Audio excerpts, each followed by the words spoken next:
All right. We're gonna do this like this.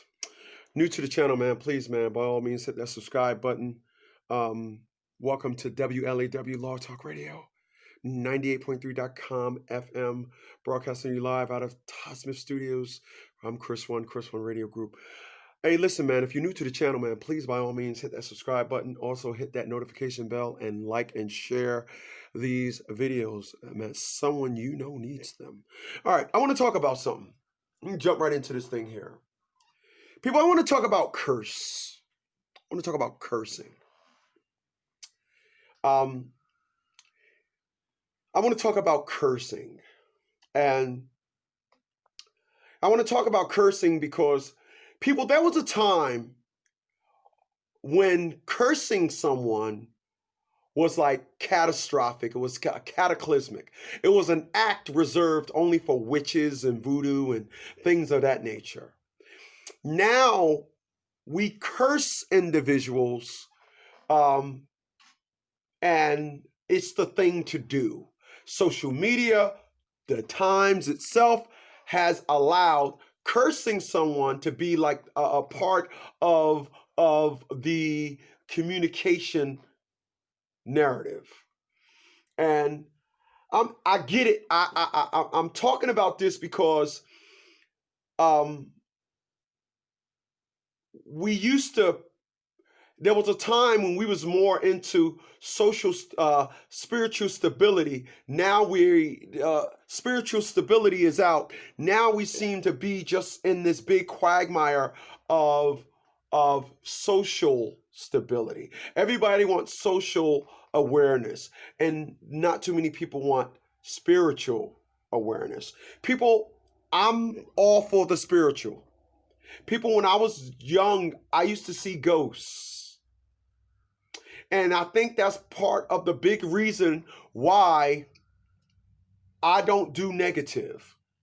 Negative is a curse. Negative is a dark spirit.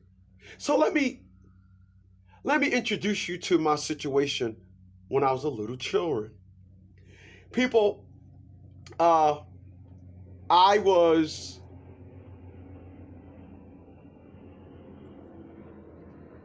7 years old,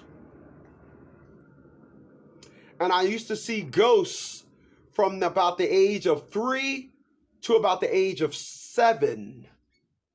So I'm explaining to you how it went. My mom and dad was together at that time, and I used to tell mom, hey, when they gave me a quarter, because back in the 70s, a quarter was like all the money you would ever need. And I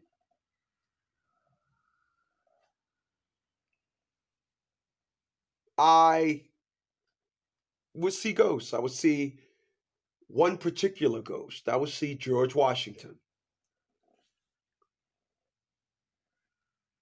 When my mom gave me a quarter, said, Ma, that's the guy that I see. That's the ghost.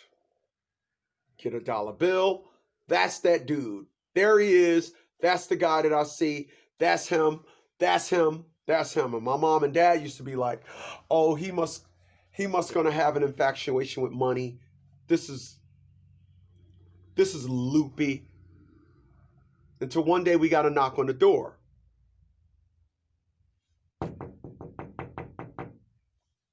At that time, women, I'm not going to say knew their place, but they asked who was at the door, didn't open it, and they would allow the man to.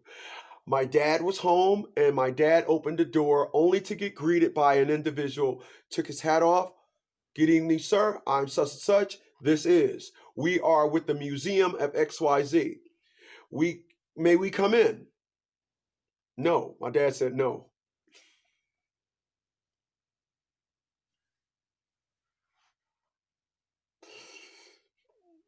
People, I am my father's son. Just like I love Thor. Thor is Odin's son.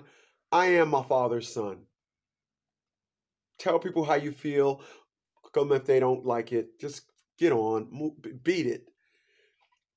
But my dad didn't allow them in. But they explained to my mom and dad that the house that we lived in was the stayover. The house that we lived in was the stayover house on the Battle of Elizabeth, New Jersey, fought by General George Washington. Now, when they told this to my mom and dad was like, "Holy!"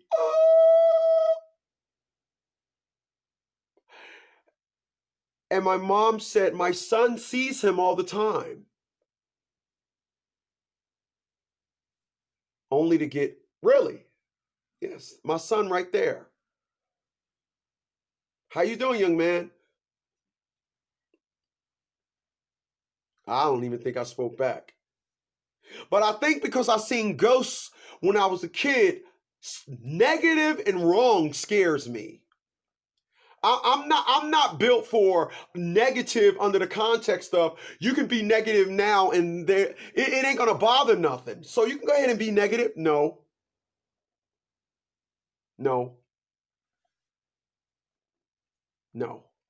I don't do negative. People, there was a time back in the day where you didn't curse someone. Now communication consists of cursing somebody out, putting them in a place.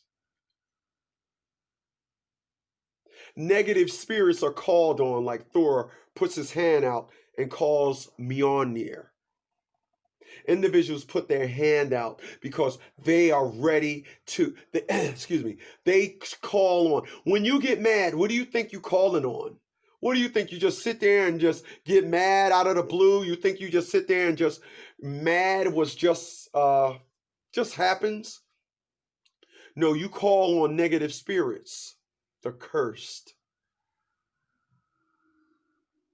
You know, it's funny because once upon a time when you were mad, you excused yourself. When you were mad, you excused yourself. It was, "You're mad right now. Why don't you just go and excuse yourself?" Now, when individuals get mad, it's like, "Oh, I'm going to give everybody in the world a piece of my mind because I'm mad." You never used to be mad and utter a curse out of your mouth. And curse is not just curse words. You never got mad and just uttered out words. You got mad and you suppressed it. You excused yourself because you knew at that time you were wearing a negative spirit. Now when people get mad, they curse. Like that's what you're supposed to do. We curse. Like, how dare you not curse? People, if you understand negative, you really wouldn't want no parts of it. Negativity is not something that you call on. It's one of the characters inside of you, actually. So when you call on negative, you actually call in a dimension of yourself. This is why when individuals say negative things to me and curse me out, I got my times when I clap back. But the song goes, "Why you tell me this? Why you look for my reaction? Do you need to know? I'm the one you don't have to, you belong to me. Tell you if you belong to me." The song says, "Why you tell me this? Why you look for my reaction?"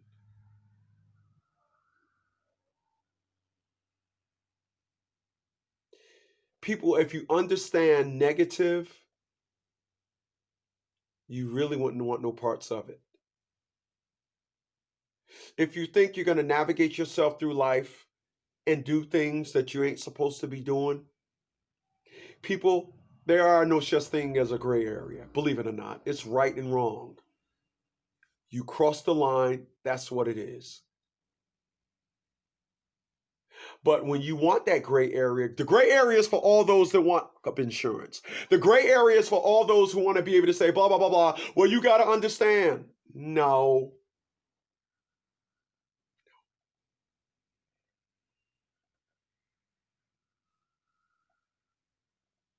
No.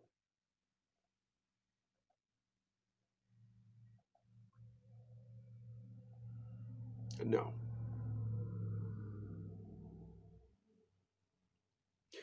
When you understand this, when you understand these facts,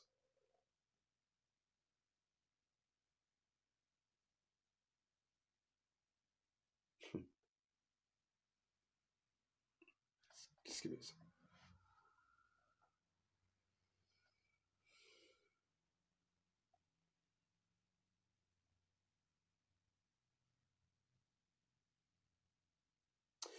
People, let me go left for a second. There was a time in my life where everybody in my family protected me.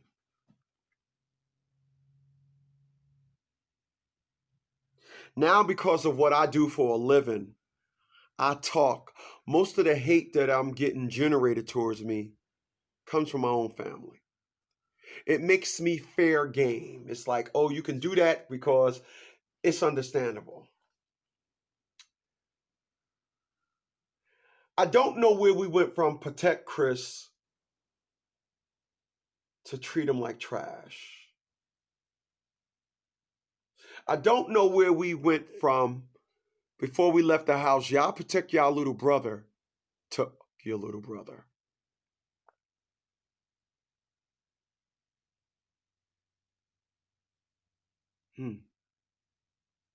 I don't know where the disconnect from the umbilical cord from today, from the I don't know where the disconnect is from the umbilical cord to today. I just don't.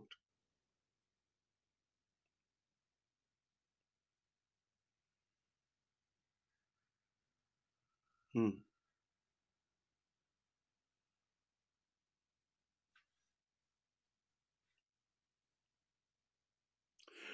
But I'm gonna tell you something, people. Your family shouldn't have anything in common with your enemies. Nothing. When you call on family, it's like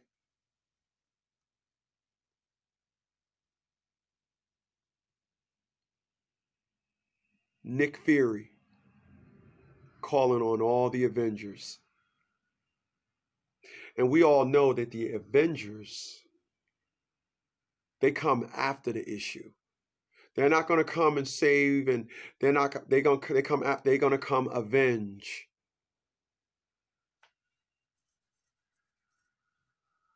Yeah. Hmm.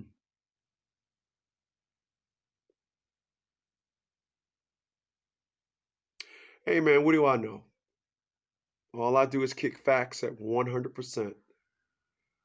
Like, share, and subscribe. Hit that notification bell. Good night, y'all.